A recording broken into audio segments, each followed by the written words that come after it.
एक बहुत बड़े राजा, इतने बड़े धर्मात्मा थे कि उनका यश पूरे ब्रह्मांड में फैला हुआ था।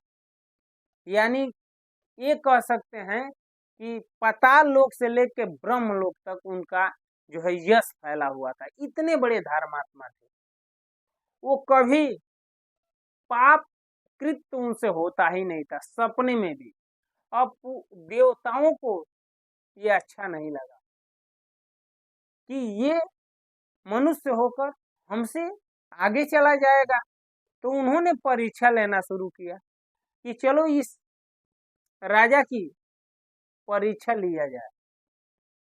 तब इंद्र ने और अग्निदेव ने रूप बदलकर राजा के दरबार में निकले। राजा बैठे थे, उसी समय एक कबूतर उनके गोद में आकर गिर गया। ये सिमी महाराज की कथा है। बहुत पूर्व में एक सिमी महाराज हुए, वह राजा सिमी राजा बैठे थे, उनके गोद में कबूतर गिरा और कहने लगा कबूतर कि राजन मेरी रक्षा करें, मुझे मृत्यु से बचाएं। तब तक एक बाज आया और बाज ने कहा कि राजा ये मेरा शिकार है, इसे छोड़ दो। राजा ने कहा नहीं नहीं, मैं धर्मात्मा हूँ और शरण में आए हुए की रक्षा करना मेरा धर्म है। तो बाज ने कहा राजन मैं भूखा हूँ, अगर आप मुझसे भोजन छीन लेंगे ये भी तो पाप है, आप ऐसे कैसे अधर्म कर सकते हैं। राजा ने कहा ठीक है, तो जितने वजन का कबूतर है उतना मैं अपने शरीर से मांस दे देता हूँ। बाज ने कहा ठीक है। कांटा लाया गया और एक तरफ कबूतर और दूसरे तरफ राजा ने अपना मांस काट कर उस पर रखा।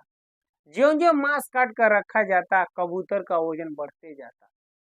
शरीर में जितना मांस था सब काट काट कर उस पर रख दिया गया, फिर भी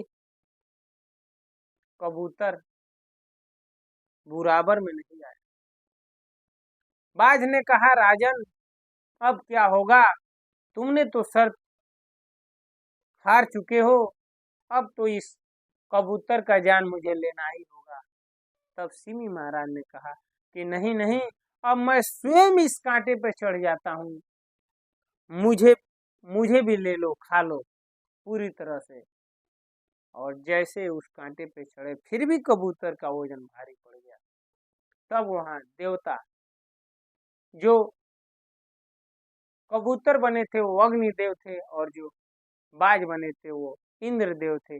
उन्होंने कहा कि राजन आपका यश यूं ही नहीं, आप सचमुच में धर्मात्मा हैं, आप वास्तव में धर्म के प्रतीक हैं। और वहां जो है राजा का मांस फिर वैसे ही हो गया, देवताओं ने कर दिया। मित्रों, ये कहानी हमें ये सीख देती है कि कुछ भी हो जाए हमें अधर्म का मार्ग नहीं चुनना है, हमें हर समय धर्म पे चलना है, चाहे कितना हो कठिन परिस्थिति आए।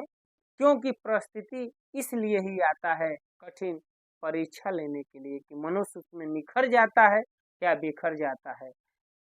जितने भी राजा महाराजाओं की कथा या कहानियां सुनाई देती है, इसलिए सुनाया जाता है, इसलिए बताया जाता है कि प्रेजेंट टाइम में जो मनुष्य है वह जो है उसका सीख करके एक अच्छे मानव और मानवता का एक इतिहास रचे, जिससे समाज में जो है एक अच्छा मैसेज फैले।